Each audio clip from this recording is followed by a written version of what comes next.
E aí, galera, estamos no ar, como vocês puderam notar, o nosso especial de Ano Novo, com ele que é diretamente de Santo André pro mundo, apresentador do The Noite, comediante, cartunista, desenhista, empresário e ator. Com vocês, Danilo Gentili! Aê. Obrigado! Danilo, obrigado por Feliz ter Ano vindo. Novo! Feliz Ano Novo! Muitas felicidades! Feliz Ano Novo, né? Feliz Ano Novo! Foi bom seu 2025? Foi o seu? O meu foi uma porcaria. Por quê? Ah, muito problema, muita treta, mas aí é eu que tô ficando velho, né? Você vai ficando velho, os problemas vão aumentando. Mas 2026 vai ser um bom ano pra gente. Vai ser um bom ano pra vai nós. ser. Aê! Me fala uma coisa, você tá de óculos aí? Que eu... É ano novo, né? É ano novo, eu tava festejando. Eu tô com cara de ressaca, ó. Se eu tirar... Tô com muita cara de ressaca ou não? Posso falar que tá grudado assim, ó? É. Tipo, marcado o óculos? É. É. Eu Quantos anos você tem? Eu tô com uns... Já começa com essa aí, é? Eu tô com uns 30 e pouco aí, sei lá. Mas eu tô com cara de ressaca, é? Tá. Ah, Há quanto luz... tempo você tem É 30 ano anos? novo, pessoal. Tava festejando. Há quantos anos tem 30 anos? Ah, eu já tenho 30 anos, já tenho uns 15 anos, já, 16. Parou aí, parou de contar aí. Parei aí. Até... Eu já tô... Mas eu não faço botox, não faço plástica e não pintei o cabelo. Eu tô com Eu cabelo... fiquei curiosa pra ver seu cabelo agora. Pode ver, eu já tô com cabelo branco. Ah, eu não vou pintar, não, dá muito trabalho. Sabe o que é, não é? Dá muito trabalho. Ter que ir retocar cabelo, aí vai tomar botox. Eu vou ficar velho mesmo. As pessoas vão ver, vão falar, o Danilo tá velho. Vão falar, eu tô velho. Aqui, ó. Pera aí. Cadê? Dá pra ver, ó? Já Gente, eu tô desmontando o Danilo. Dá pra ver que tem cabelo branco já? Aham. Tá vendo? Ah, mas é pouco, não dá nem pra ver direito. É, então, eu tô velho já. Eu vou ficar velho, vou fazer o quê? Ninguém ganha da natureza. Ninguém ganha da natureza. Ninguém vai ganhar da natureza, não adianta. Me fala uma coisa, a sua primeira experiência foi como cartunista? Você teve alguns outros trabalhos antes, né? Ih, eu já trabalhei de tudo que você pensar. Eu já trabalhei em gráfica de bairro. Aliás, quero mandar um abraço pro Gilberto, que tinha gráfica Faz muitos anos que eu não vejo ele, viu? O Gilberto tinha uma gráfica na Rua Lituânia, que eu moro eu nasci na Rua Sevilha, em Santo André, Parque das Nações. É uma travessa... Aqui tem uma vielinha que é... O Cabrini foi lá, se vocês quiserem, tiver curioso, vocês vão ver. É uma travessinha, uma vielinha, aí você tem a Rua Lituânia e você tem a Rua Bolívia. Eu morava numa vielinha entre as duas e tinha uma gráfica na Rua Lituânia, do Gilberto, e eu nunca vou esquecer. Eu trabalhava lá quando meu pai morreu, quando minha irmã morreu. E o Gilberto foi um dos caras mais legais, porque ele foi muito generoso com uma dívida que a gente tinha lá, perdoou. Eu nunca esqueço quem ajuda, né? E quero mandar um abraço pro Gilberto aí. Um abraço, Gilberto. Então, já trabalhei em gráfica, já trabalhei em shopping center, em estoque de shopping center. Foi funcionário público. Fui assim. funcionário público. Essa aí você odiava, pelo que eu ouvi dizer. Odiava. Eu fui funcionário... Mas sabe o que eu odiava o funcionarismo público? Eu prestei concurso, passei, né? Uhum. Aí me mandaram pro setor de lixo. Olharam pra minha cara e falou, lixo. É pra lá que ele vai. É verdade. Eu trabalhava no setor de lixo de Santo André. Na época era o Semasa. Aí me mandaram pro setor de aterro sanitário. Eu trabalhava no aterro sanitário de Santo André. Depois me mudaram pro setor de varrição. O pessoal que varria a rua. Eu cheguei aí a ajudar o pessoal que varria a rua em época de enchente, que ficava lá na área central de Santo André. Então eu cheguei em época de enchente, pegar a vassoura e ajudar o pessoal na rua. Porque quando eu tô num lugar e eu vejo o trabalho, ele tem que ser feito. E foi uma das coisas que eu odiei no funcionarismo público. Porque eu via que chegava ordens de serviço, tipo, cachorro foi atropelado em tal lugar, entulho em tal lugar. E aí muita gente falava, mas agora já deu meu expediente, só amanhã. E aí eu ficava assim, mas peraí, mas tem um trabalho, tem gente pagando imposto que tá com problema agora, e me dá o carro que eu vou lá resolver. Isso aí eu era moleque, foi logo depois que meu pai e minha irmã morreu que eu passei no concurso. Eu devia ter uns 18, 19 anos, e eu tentava ser proativo, mas isso era um problema lá. Por quê? Porque você tem que seguir um sisteminha que... Tem que fazer assim, assim, assim, pronto, acabou. Entendi. E nisso as coisas... A proatividade não é recompensada no funcionalismo público, e a hora que vê... você começa a ficar, pelo menos na minha época, né? Não sei, não tô dizendo que hoje é assim, tô dizendo na minha época. Eu via que dava para ser mais eficiente, mas você já tem o sistema acontecendo, isso me deixava louco, porque eu gosto de trabalhar. Eu vejo o problema, eu quero resolver. Quando eu tô de folga em casa, agora fim de ano, Natal, Ano Novo, fecha tudo, eu fico maluco. Porque não tem trabalho, não tem coisa para fazer. Entendi. Eu gosto de trabalhar, eu gosto de resolver problema, eu gosto de resolver coisa. Porque tem tanta coisa pra ser feita, a vida é tão curta. Tem uns processos, tá brincando? Eu tô cheio, uns... Quantos processos você acha que eu tenho? Mais de 200. Ainda não cheguei lá. Eu já tenho. Eu tô com 120 processos.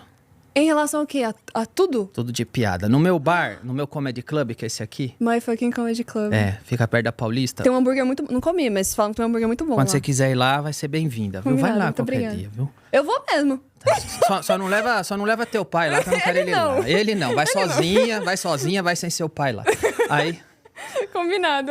Aí, o que acontece? Pra decorar as paredes do meu comedy club, eu falei pro meu advogado, Dr. Maurício Bunazar, eu falei, eu vou dar medalha pros comediantes que mais foram processados. Então, você vai lá no meu comedy club, tem um quadro assim. Esse comediante foi agredido na rua por causa de uma piada, dia tal, e tem a notícia. Esse comediante perdeu o emprego por causa de uma piada. Esse foi processado. E no meio disso tem um ranking dos processos, que todo ano eu renovo ele. Então, em junho desse ano, eu renovei. E o ranking hoje tá assim. Eu tô com... Se você for lá no bar, como eu renovei em junho, eu tô com 118 processos naquele quadro. Mas hoje eu já tô com 121. Porque a gente já tá no fim do ano. Ou seja, de junho pra cá eu tomei mais 3 processos. Por piada? Por piada, tudo por piada. Não, se o comediante bater na mulher e for preso, aí não conta. Né? Tem que ser por causa que ele tá exercendo a função da... Comediante pega uma arma, assalta os outros na rua, é preso, aí não conta. Tem que ser por piada. Entendi. Entendeu? Por piada. Então, assim, aí eu tô com Embora no meu bar esteja o ranking 118 processos, eu tô com 121, porque já veio 3 depois que eu peguei o cartaz. Quando eu renovei o quadro em junho, o Léo Lins estava com 70. Eu acho que ele já tá com bem mais também. Ele deve ter passado. Ele já deve estar. Então lá eu tô com 118, o Léo com 70. O Léo deve estar com 75, deve estar com 121. Caramba. E aí tem o ranking dos 10 mais lá. Quem for lá vai ver. Tudo por causa de piada. Que piada que marcou assim? Qualquer uma, cara. A última que eu tomei, processo. Que você lembra. Apareceu um cara aí, vê se ele vai perder, porque não faz sentido algum. Pedindo 51 milhões. Bom dia. Eu não tenho. Se eu tivesse dinheiro, eu não tava aqui. Começa assim. Tô viajando. Já vou explicar já. Você não vai ganhar 51 milhões, porque nem eu tenho 51 milhões pra dar. Mas ele processou porque vazou um vídeo dele. Eu não vou falar quem é, mas vazou um vídeo dele de calcinha na rua. Já saquei tudo. Não, mas pode ser qualquer pessoa que usou calcinha. Tá. E aí, ele acha... E eu nem falei o nome dele. Tá. Mas só porque eu coloquei no meu programa um personagem que fica Parecido. usando calcinha, Entendi. peruca, falando que tá investigando as coisas. Entendi. É um detetive. Entendi. É um personagem que é um detetive. Entendi. Eu criei um detetive que usa calcinha. E às vezes eu tô entrevistando as pessoas. O detetive entra de calcinha, peruca e fala: eu só tô investigando as coisas aqui, vim investigar e vai embora. Eu acho que eu vi isso. Mas é um personagem que eu criei. E ele acha que tem a ver com ele. Só porque entendi. também vazou um vídeo dele de calcinha. Entendi. E aí ele tá me querendo 51 milhões por causa disso. Vai ficar... Eu também quero 51 milhões. Vai disputar os dois. Então, assim, a gente toma... Agora, e lá no ranking de processo tem assim... tem também os criminais e o civil, né? Eu... Durante 3 anos, desde que eu pus o quadro lá, eu era o líder do processo criminal. O Léo Lins me passou agora esse ano, em criminal. O Léo Lins... eu tenho 2 condenações à prisão, o Léo tem 1 já. Mas a dele é maior que a sua? A pena eu acho que eu fui condenado à prisão em primeira instância a quase 4 anos de prisão. O Léo acho que foi condenado a 8 agora, em primeira instância. Caramba, tudo por humor. Tudo por causa de piada, show e tal. Caramba. Então, assim, quem for no meu comedy vai poder ver lá tudo que tá acontecendo. E eu ponho lá o cancelado do mês. Quem é do mês? Agora é o Marcelo Duque, que fez uma piada e saiu no jornal. Ele fez uma piada... o que é? Capacitista. E aí tá lá, e aí eu ponho... Todo mês sai um comediante cancelado, eu ponho lá no cancelado do mês um quadro também. O que eu queria te falar é que você é neto de um imigrante italiano, né? Sou. E ele era pintor. Meu avô era pintor de igreja. Caramba. E ele veio pra Santo André especificamente ou não? Não, Como a que história foi? do meu avô é o seguinte. Meu avô fugiu... Na verdade, os dois lados da família, eu sou de imigrante italiano, né? Por parte de mãe, a mãe da minha mãe, ou seja, o bisavô da minha mãe veio da Itália. Eu acho que veio naquela primeira leva, que é aquela novela Terra Nostra conta. Aquela primeira leva que veio um monte de italiano trabalhar na agricultura aqui. E o meu avô veio naquela segunda leva de italiano, que foi durante a Segunda Guerra Mundial. Então, porque teve dois momentos que os italianos vieram em massa para cá. Mas o meu avô veio para cá na Segunda Guerra, ele e o irmão dele, e eles eram artistas, pintavam igrejas e tal. Então, meu avô pintou igreja no Brasil inteiro. Aquela igreja do lado do Extra Anchieta ali, na Brigadeiro, perto da Paulista, meu avô que pintou. Você vai lá dentro, tem o sobrenome Gentili ali. É Americana, tem uma igreja que tem as estátuas lá em cima. Meu avô e o irmão dele. Meu avô chamava Ulderico Gentili e o irmão dele Pedro, né? Tinha um nome mais normal, né? Então, Ulderico. Ulderico. Nome de velho italiano ainda. Então, mas aí meu avô pintou a igreja o Brasil inteiro, sustentou a família do meu pai pintando igreja, viajando, todo o interior de São Paulo, vários lugares do Brasil. Tem várias fotos lá em casa do meu avô. Meu avô morreu, eu tinha 5 anos. Mas eu lembro dele. Você lembra dele? Lembro. Eu tenho a memória muito boa. Eu lembro... É mais fácil eu lembrar de coisas quando eu tinha 4, 5 anos de idade do que quem eu entrevistei ontem no The Noite. Tô brincando, sério? Porque eu lembro muito... Então eu lembro muito do meu avô. O que eu lembro é que eu via meu avô... Meu avô morreu, eu tinha 5 anos, né? Tem até uma história. Minha mãe conta que... Eu acho que foi uma das primeiras piadas que eu fiz, eu não sabia. No velório do meu avô, isso eu lembro muito vívido. Eu cheguei no velório, eu tinha 5 anos de idade, meu pai tava chorando muito, eu fui consolar meu pai, eu falei, não chora, pai, um dia você também vai morrer. Só que eu tentei consolar, só que o pessoal em volta deu risada, só que eu tava tentando falar uma coisa legal. Eu falo bonitinho, naquele momento triste. E aí, o meu avô pintava a igreja, e eu lembro que eu tinha 5 anos, eu lembro de ver meu avô pintando no barracão em cima da casa dele, que ele tinha em São Caetano. E eu lembro que eu pensava, eu quero fazer isso aí quando eu crescer. Provavelmente, se meu avô fosse vivo, conforme eu fosse mais velho, provavelmente eu ia pedir para ele me ensinar a fazer e provavelmente eu trabalharia com isso hoje. Hoje você trabalharia com isso. E eu ia perguntar sobre o seu pai e a sua irmã, que tem uma história aí que te marcou muito. O meu pai era uma pessoa bem legal, sabe? Meu pai era um excelente pai. Meu pai me batia, viu? Mas merecia. Ah, tá. Mas também em 64... Não, eu merecia. Não, meu pai era uma pessoa muito carinhosa, muito amorosa, mas eu fazia muita besteira na escola e na rua. E meu pai, eu lembro que meu pai... É engraçado isso, né? Eu tomei cada surra do meu pai e 64 advertências só. Total. Não, mas eu fazia muita merda. E eu acho que ele tava certo em me bater hoje, porque eu vejo amigos meus que não apanharam, viraram nóia. Entendi. Viraram um monte de... A rua lá, eu cresci na rua, né? Mas meu pai era uma pessoa muito boa, muito legal.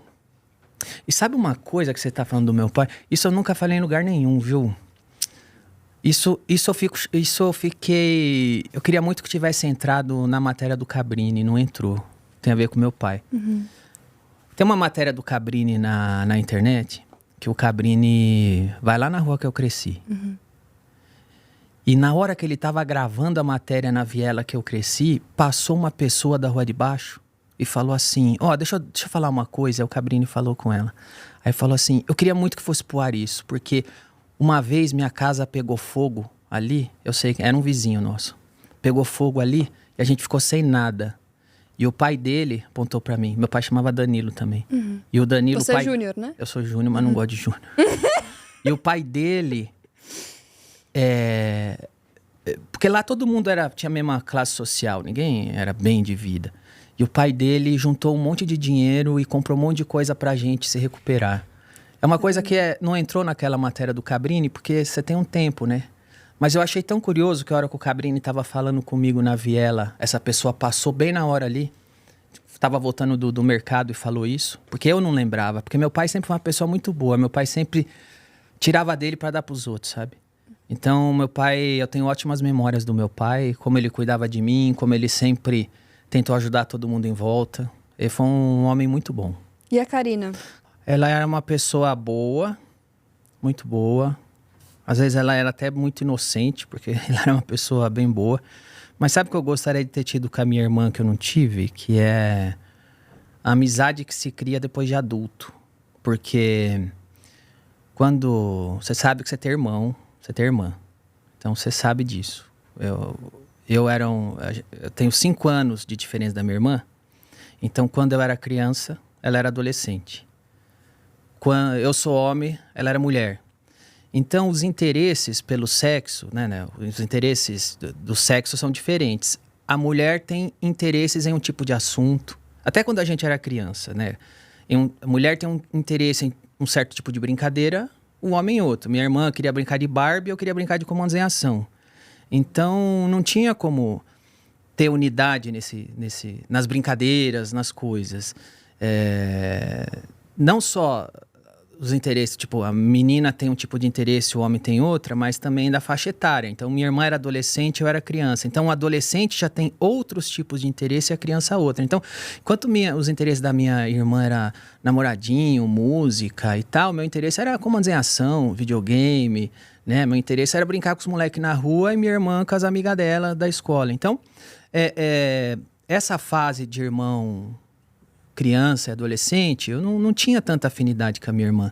Mas eu acho que essa afinidade de irmão sempre teve. A gente brigava, puxava cabelo. Se meu pai ou minha mãe ficava brava com a minha irmã, eu tomava as dores dela, ela as minhas. Meu pai vinha, eu aprontava na escola, meu pai vinha me bater, ela tomava minhas dores. Isso sempre teve. Essa irmandade existia. Mas a afinidade não foi completa, porque eu acho que a afinidade entre irmãos só é completada depois de adulto, porque depois de adulto você entende melhor as coisas, que ela é sua irmã ou ele é seu irmão, vocês viveram uma história juntos, depois que você passa da infância à adolescência, chega na fase adulta, e os dois chegam no mesmo nível e existe o companheirismo, amadurece. Então, eu gostaria de ter tido minha irmã adulta, agora que eu sou adulto, para ter esse companheirismo com ela que eu não tive, porque a gente não chegou nessa fase. Mas foi um relacionamento de irmão bem saudável, assim, bem como era. Aliás, eu fui muito feliz de crescer lá em Santo André. Eu cresci nos anos 80, na época que brincar na rua era normal. Então eu brinquei na rua, joguei bolinha. Talvez eu tenha sido uma das últimas gerações, assim, porque hoje eu passo lá na rua, já é totalmente diferente. O que você acha que seu pai e a sua irmã falariam hoje pra você? Vendo toda essa trajetória. Olha, aqui eles falariam, que legal que você foi lá no Pode Ser Mais, adoro a Laura. Eu quase chorando aqui. Aqui eles falariam isso, mas essa semana, quando chegou o processo, falariam, você é idiota? Outro? Por que você não cala a boca? Porque a minha trajetória é cheia de problemas, cheia de treta, né? Não faço ideia como eles iam reagir, viu? Não faço ideia mesmo. Mas sua vida mudou muito, né? De lá pra cá. Totalmente. Tudo começou na MED. Eu, na verdade... Eu acho que quem é comediante começa cedo na escola, né? Fazendo piadinha. Fazendo piadinha. Então, eu cheguei... Eu adorava a revista MED. Eu comprava a revista. Você não sabe o que é isso. Nem o que é revista, você sabe. Que hoje não tem mais. Eu sei sim o que é.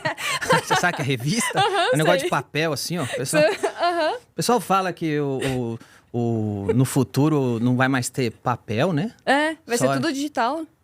O digital vai substituir o papel, né? Eu quero ver o pessoal limpar a bunda com o iPhone. Como é que vai ser? Como que vai ser isso? Vai dar problema. Mas eu cresci assistindo muito filme de comédia. Na verdade, eu cresci vendo Jerry Lewis na minha primeira infância. Eu era fascinado pelo Jerry Lewis. E depois, mais moleque, adolescente, eu adorava a revista MED.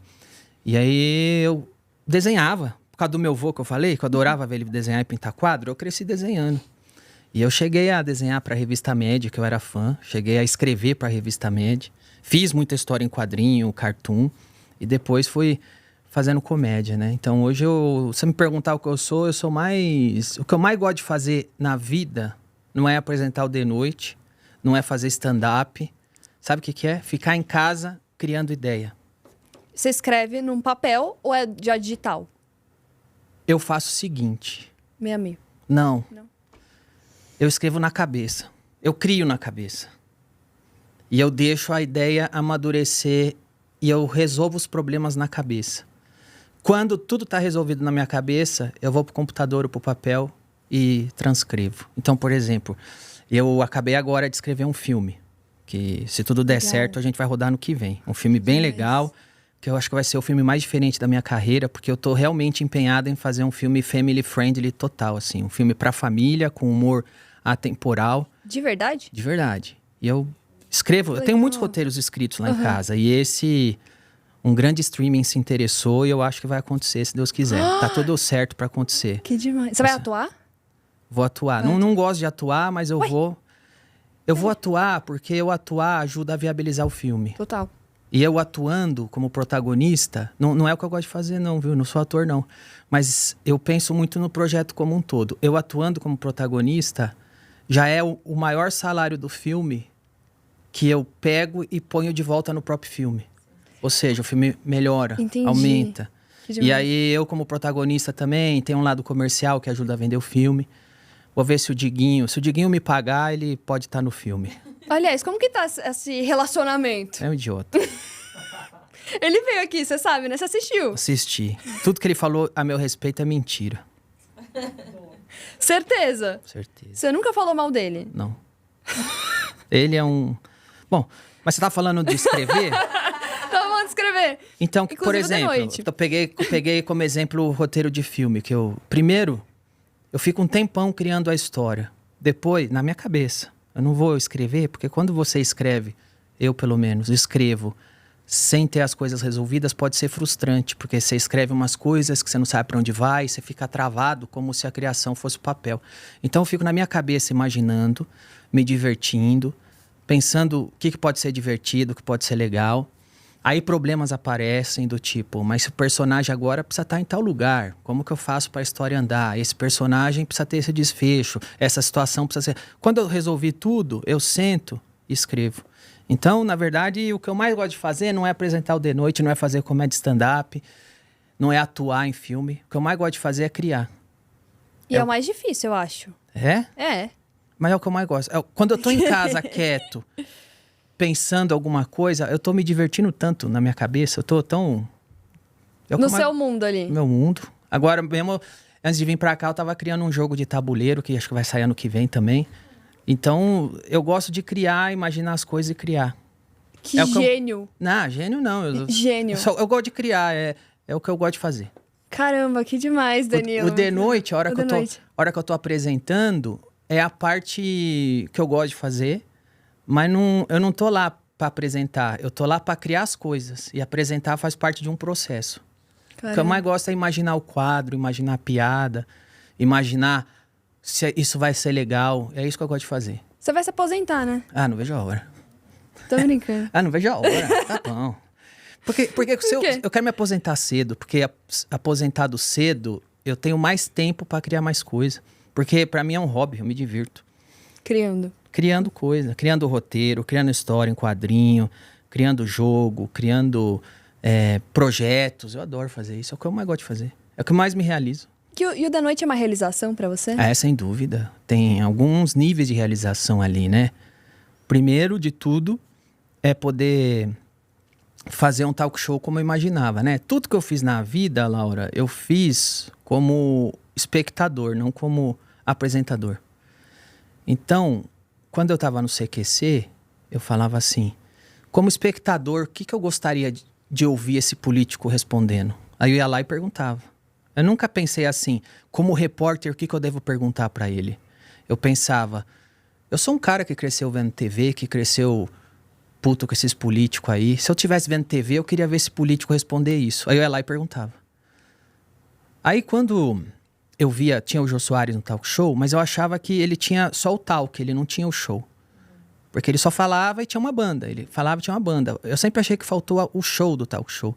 E como espectador, eu queria muito que tivesse mais uma parte de show, não só o talk. E eu pensava, adoraria ver um programa desse no Brasil. Então, como espectador, eu fiz o De Noite, né? Antes do De Noite, agora é tarde na Band, o De Noite. Onde tem o talk e tem o show. Então tem comediantes, tem quadros. Durante as entrevistas a gente faz ações para todo mundo se divertir, não fica só falando. Porque é um formato que eu gostaria de ver. E deu certo. Então, eu tenho a realização de ver essa criação pronta e com sucesso. A gente está há mais de 11, 12 anos no ar só de SBT. Ainda com excelentes números na internet, né? E no Brasil.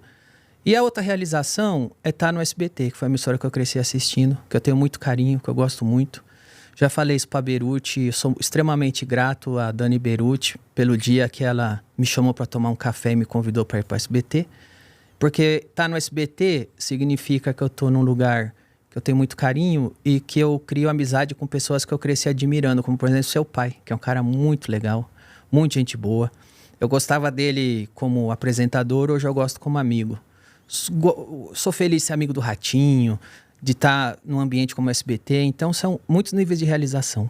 Eu ia falar da Juliana, posso falar Pode? dela? Não, a minha dúvida é, tipo, se vocês se falam ou não. Ou, tipo, zero contato depois de tudo que aconteceu. Não, na verdade, de um tempo para até o dia que aconteceu isso tudo, a Juliana foi se afastando de todo mundo, não só de mim, de todo mundo. Então a gente não entende direito o que aconteceu. A gente não mudou em momento algum o jeito que tratava ela, mas em determinado momento a Juliana começou a não querer mais fazer coisas que todo mundo julgava ser normal da função e do papel dela no programa, né? Como por exemplo, eu já vi ela reclamando que não queria servir bebida pro convidado. Ou uma vez um convidado foi lá, bem famoso, que tem como marca registrada, dar um selinho nas pessoas, igual a Hebe. Você dá um selinho, seu pai já deu um monte de selinho na Hebe, e esse convidado dava selinho. Um dia ele falou, adoro a Juliana, vem me dar um selinho, e ela não quis, e depois saiu falando que ele tentou beijar ela. Tipo, beijão. Mas... Não, ela não foi dar. E depois falou, você viu ele querendo me beijar? Me beijar, aham. Que era uma coisa igual um selinho da Hebe, na frente da câmera. Tipo, não é bastidor. Adoro, Dani, vem cá, me dá um e tal. Então, eu já dei selinho na Nani People, né? Já dei selinho até no seu pai, no Teleton. Tem foto. É verdade. Tem foto. É verdade, tem falta desse momento. Palhaçada. Coisa do show. Você acha que seu pai ou eu... Você acha que eu estava assediando o seu pai ou seu pai estava me assediando? Você acha que a Nani People estava me assediando? Porque me dá um selinho, eu dei um selinho na Nani People. Imagina, entendeu? Entendi. Mas esse convidado falou, adoro a Juliana, me dá um selinho. E ela não quis dar. Tá tudo bem, ela não é obrigada a dar. Mas eu lembro que ela saiu falando que... você viu? Ele tentou me beijar. Eu falei, calma aí, velho. Também não é assim. Então... Começou isso, começou umas conversas que, fazem a Juliana de servente do programa. Partindo dela ou partindo de outras pessoas? Então, começou uma conversa dessa, às vezes partindo dela, e um dia eu falei pra ela assim, deixa eu te explicar uma coisa. Primeiro, você foi contratada pra fazer um personagem que é assistente de palco. Porque ela não era assistente de palco. Ela era um personagem que era assistente de palco. Aquele fone, a camiseta de produtora... Foi uma coisa que eu criei pra ela dentro do programa. Especificamente pra ela. Entendi. Pra ela. Porque eu pensei... A Juliana é uma excelente menina quando eu contratei. Eu achei ela uma pessoa muito carismática, muito legal e uma pessoa de verdade, que tinha tudo a ver com a gente. Foi por isso que eu chamei ela. Eu falei, mas essa menina é legal, essa menina é bacana. E chamei ela lá no Agora é Tarde, escolhi ela por causa disso. E realmente ela foi por anos essa pessoa. Só nos últimos meses eu não sei exatamente o que aconteceu. Então ela começou a achar, talvez, interpretação minha, porque eu vi esse tipo de conversa lá, que era algum demérito servir uma bebida para o convidado. Só que eu expliquei para ela, falei, você não está aqui para servir os outros. Se você não percebeu, são os outros que te servem. No camarim, você tem a Celinha, que é uma camareira que passa a tua roupa. Você tem uma equipe falando o linguajar da militância, que eu acho que foi isso que estragou tudo.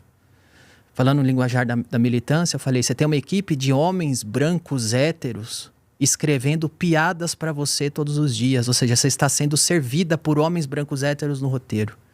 Você está sendo servida por uma mulher no camarim que passa a tua roupa. Você está sendo servida por uma judia, que é a Melissa, que é uma minoria, que vem e pergunta todo dia o que você quer comer. Aqui estão as tuas coisas. Quando eu vim da Band para o SBT, eu não negociei para você um salário de produtora de palco. Eu negociei para você um salário de elenco.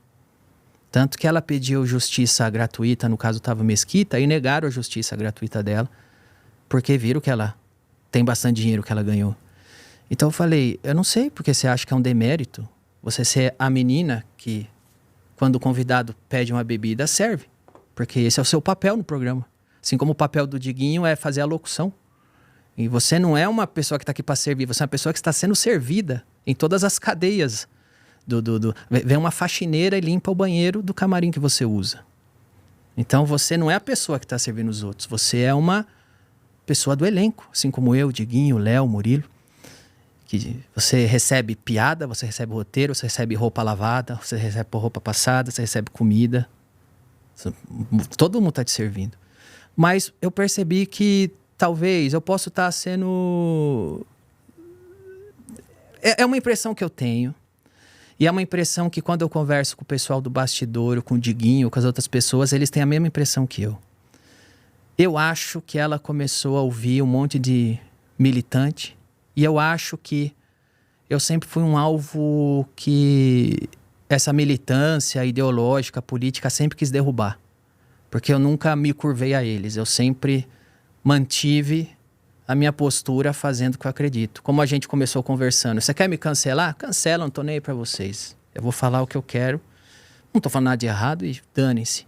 E eu, por anos de carreira, essas pessoas miram uma arma na minha cara, atiram e erro o tiro, ou eu me defendo, ou passa de raspão, ou eu sobrevivo. E eu acho que essas pessoas são muito putas comigo.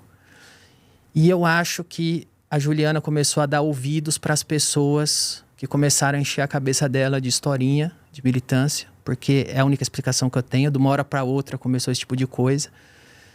E o que eu lamento muito, porque nós nunca mudamos o tratamento com ela, muito pelo contrário. Um pouco antes dela ir embora, o João falou, a Juliana não quer mais gravar o programa. Eu falei, por quê? Ah, ela não se sente mais à vontade aqui. Eu falei, mas vê o que ela quer fazer e põe ela para fazer. Ela quer fazer matéria na rua? Põe ela fazer matéria na rua. Mas aí ela decidiu ir para outros programas da casa. E ela foi para os programas da casa. Só que outro programa que ela foi cancelado. E aí ela saiu do centro de custo do De Noite, porque ela quis ir para outros programas. E quando outro programa foi onde o centro de custo dela estava, o programa acabou, o elenco foi demitido. E aí que começou toda essa história. Então eu acho assim que um monte de militância começou a buzinar na orelha dela, começou a dar ouvido. E eu acho que fizeram isso também para me atingir. Só que aí o que eu acho que tem que acontecer agora é que essa militância tem que arrumar outro trabalho para ela. E as pessoas que encheu a cabeça dela estão fazendo o quê? Nada. Entendi. Então ela perdeu uma grande oportunidade. Você acredita nisso? Eu acredito que ela é uma menina muito boa, muito carismática, muito inteligente, que todo mundo gostava. Todo lugar que eu ia na rua perguntavam, e o Diguinho, hein? Ah, adoro a Juliana, adoro o Murilo. Então ela fazia parte de um time vencedor, que as pessoas tinham muito carinho. E é uma pena que, de algum momento pra cá, ela começou a achar que era um demérito fazer parte do programa e da equipe. De todo modo, a gente sempre manteve o melhor tratamento para ela até o fim. E me surpreendi quando ela apareceu fazendo um vídeo dizendo que eu teria sido racista e porque ela era preta e pobre eu não ajudei. Isso aí eu me surpreendi quando eu vi. Isso aí me... Você ficou chateado? Fiquei muito chateado. Fiquei muito chateado. E aí por isso que eu postei a conversa. Aquela conversa eu gravei, o pessoal fala, você gravou a conversa? Sim, eu gravei. Porque como ela estava falando de um crime que ela pensou que teria... Ela acha que teria passado por um crime de racismo. Em nenhum momento... De racismo não, de assédio, de cunho sexual, é a alegação dela. Era uma coisa que eu achei que eu tinha que gravar e deixar guardado. Porque eu não sei se um dia isso vai para tribunal, se um dia ela vai precisar desse negócio para defesa, se... Eu não sei o desdobramento disso, mas tem uma pessoa falando de um crime, foi por isso que eu gravei. E eu nunca postaria se ela não tivesse me acusado de uma coisa que, como é tão claro no áudio, eu não fiz. E ficou muito claro para todo mundo. E por isso foi uma pena. Por isso eu acho, às vezes, que tem muita gente tentando usar ela para derrubar um negócio. E ela talvez não tenha se dado conta. Você acha que o humor ainda tem poder de criticar sem ofender? Olha, o humor... Eu acho que o humor ele tem que ter o poder de divertir. O resto é efeito colateral. Aí eu não... Se a pessoa escolheu se ofender, ela que escolheu. Eu ouço uma piada, eu escolho dar risada. Se a pessoa escolheu se ofender, é problema dela. Eu não tenho controle sobre as pessoas. Entendi. Então, tipo, se você estourar essa bolha, não tem nada a ver com você. Mas as pessoas colocam a culpa em você. Ah, coloca. Mas geralmente quem coloca a culpa em comediante são pessoas que jamais pagariam pra ver o ingresso do show de comédia. É gente que não tava no show, que não paga pra ver o comediante, que não segue o comediante. Aí ficam pescando coisa que o comediante disse. Corta, tira de contexto. Tira de contexto, ou finge que não tá entendendo que é um comediante fazendo piada. Porque o público mesmo, quando você... A melhor maneira de você saber se foi ofensivo ou não é ouvir a reação do público. Se aquele público que pagou pra ver o comediante no bar ou no teatro riu, é porque você tem 1000 testemunhas ao vivo endossando que foi uma piada. Se você tem 1000 pessoas num teatro, ninguém saiu e chamou a polícia, ninguém levantou e disse que se ofendeu... Já aconteceu? Não. Não? Não, porque a pessoa que paga pra ver um show de comédia, ela quer rir. Ela não paga porque ela quer se ofender. Ela paga porque ela quer rir. E são para essas pessoas que eu estou trabalhando. Para essa pessoa que o Léo Lins está trabalhando, que o Murilo está trabalhando, que a gente, como comediante, está trabalhando. Mas, geralmente, quem arruma confusão são pessoas que não pagaram para ver o show, que não seguem o comediante, que não gostam de piada. Elas vão lá e... Ah, me ofendi com isso. Pô, então não assiste. Só não assiste. Pronto. Perfeito. Um ping-pong rápido. Ah. A entrevista mais marcante que você já fez. Puxa, essa é difícil, hein? A gente faz entrevista todo dia, de todo jeito. Mas o que eu gosto mesmo é quando eu tô me divertindo com o pessoal do Roda Solta. É muito bom. Eu adoro quando o pessoal é normalzão, simplão, doidão. Adoro os doidos. Você escreve também? Não, que lá... Não, imagina. Aquilo não tem a menor Que lá não tem condição. condição nenhuma. Primeiro que eu não sei nem se eles sabem ler. Segundo que é impossível você roteirizar as coisas que são ditas lá no Roda Solta. Então, assim, eu me sinto...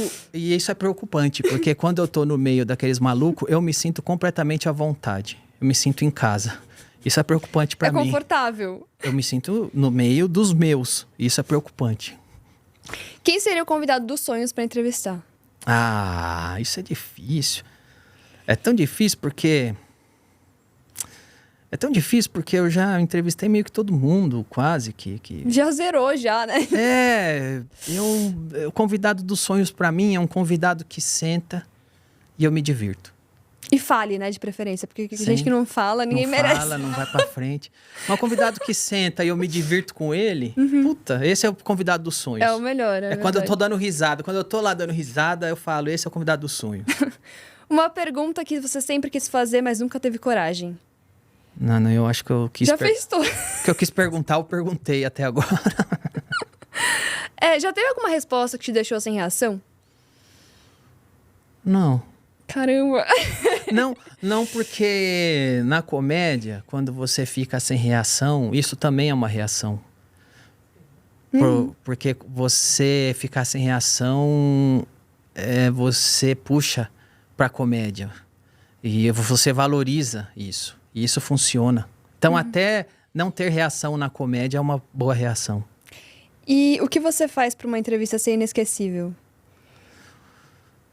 Qual que é o seu diferencial, assim?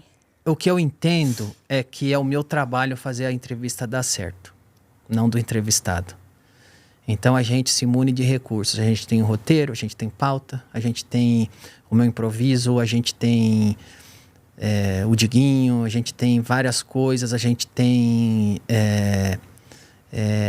eu o tempo todo tentando arrancar um riso, uma pergunta. Então, eu acho que eu entender que é o meu trabalho fazer a entrevista funcionar é o que faz dar certo. E qual seria o título perfeito da sua própria entrevista? A gente pode usar isso depois. Da minha própria entrevista? Puxa vida, hein? É tão difícil falar. Qual que você acha, hein? De tudo que a gente conversou. Nossa, é difícil. É difícil. Muito difícil. Pode ser... Veio de ressaca... Pode colocar? Pode. Veio de ressaca, ninguém sabe onde ele esteve. Nem a Laura sabe, Ninguém sabe.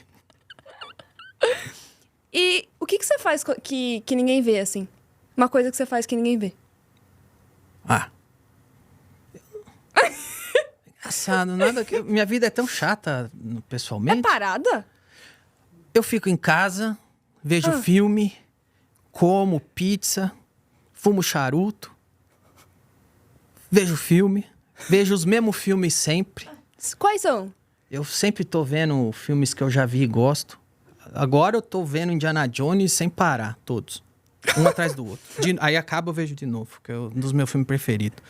Porque eu fico vendo, fico analisando a câmera, fico analisando o plano, o diálogo. Eu gosto muito disso. Então eu vejo o filme várias vezes, porque pra mim eu mantenho essas coisas assim. Então minha vida é chata, na verdade. Eu não sou um cara. Gosta de ler? Gosto de ler.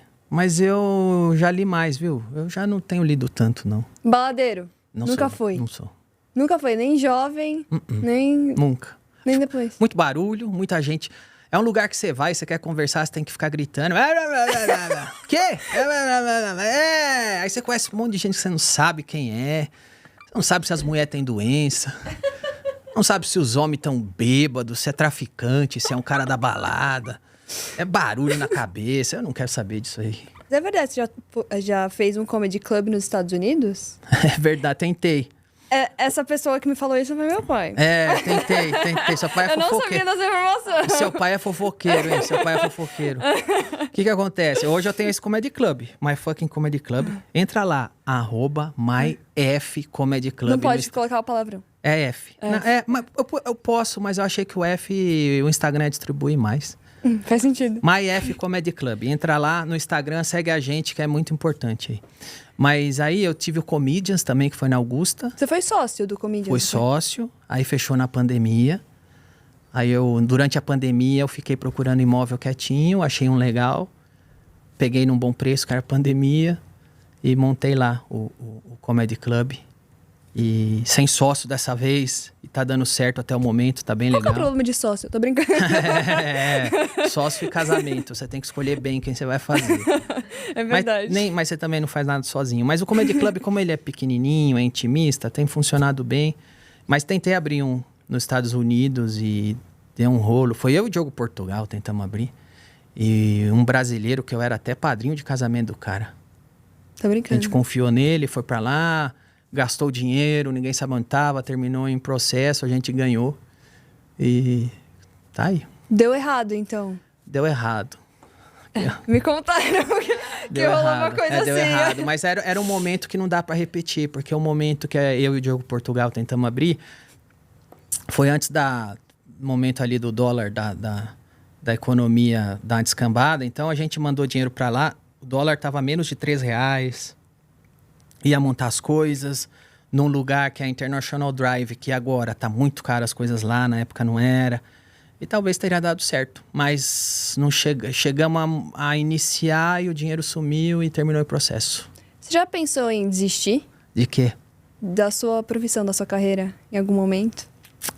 Pelos cancelamentos, sei lá. É que você não liga muito pros outros. Eu já pensei em desistir de tudo que eu faço. Que? Mas não é por causa de cancelamento, não. Isso aí eu tô um pouco me lixando, mas é que às vezes cansa. Então, por exemplo, eu já pensei, eu não vou mais... O que eu mais quero fazer é escrever filme, escrever história. Eu não vou mais fazer isso. Ah, Dani, isso é muito difícil, as portas não estão abertas pra mim. Ah, eu não tenho mais nada pra provar pra ninguém, eu não vou ficar implorando, quer ver meu roteiro, dane-se. Mas é impulsivo, a hora que eu vejo, eu tô com aquela ideia que não saiu da cabeça, e aquela ideia começa a crescer, e aquela ideia começa a me incomodar, e eu preciso parar, eu preciso me desenvolver, porque eu odeio ficar com coisa inacabada. Odeio. Então eu paro, termino, passo pro roteiro, escrevo, a hora que eu vejo eu tenho um roteiro, as pessoas lêem, gostam, eu vejo que as pessoas gostam, fico animado, aí eu faço o projeto, aí eu vou atrás, começo tudo de novo. Então é impulsivo, por mais que eu não virei comediante, não foi uma escolha, foi impulsivamente, eu fui Persistência. eu fui sendo jogado pra isso. Qual o seu maior sonho, pra encerrar? Meu maior sonho? Meu maior sonho é viver fazendo filme. Viver fazendo filme. E não apresentando nem nada. Ah, apresentando eu já cumpri esse sonho, mas eu acho que dá pra fazer as duas coisas. Eu posso manter apresentando e desenvolver as outras coisas. Gostaria muito de agradecer. Obrigada, Imagina, Danilo. obrigado você. Foi demais, muito obrigada. Obrigado. Eu vou lá no seu Comedy Club. Vai lá, eu já entrevistei a Laura já. Agora ela que tá me entrevistando. É verdade, muito obrigada, de Nada, verdade. vai no meu... Mas não leva seu pai no Comedy Club, não. Viu? Tá bom, combinado. Vai só você, leva os namorados. Combinado. Leva os namorados. As amigas, vai lá. Um beijo, gente. Até o próximo.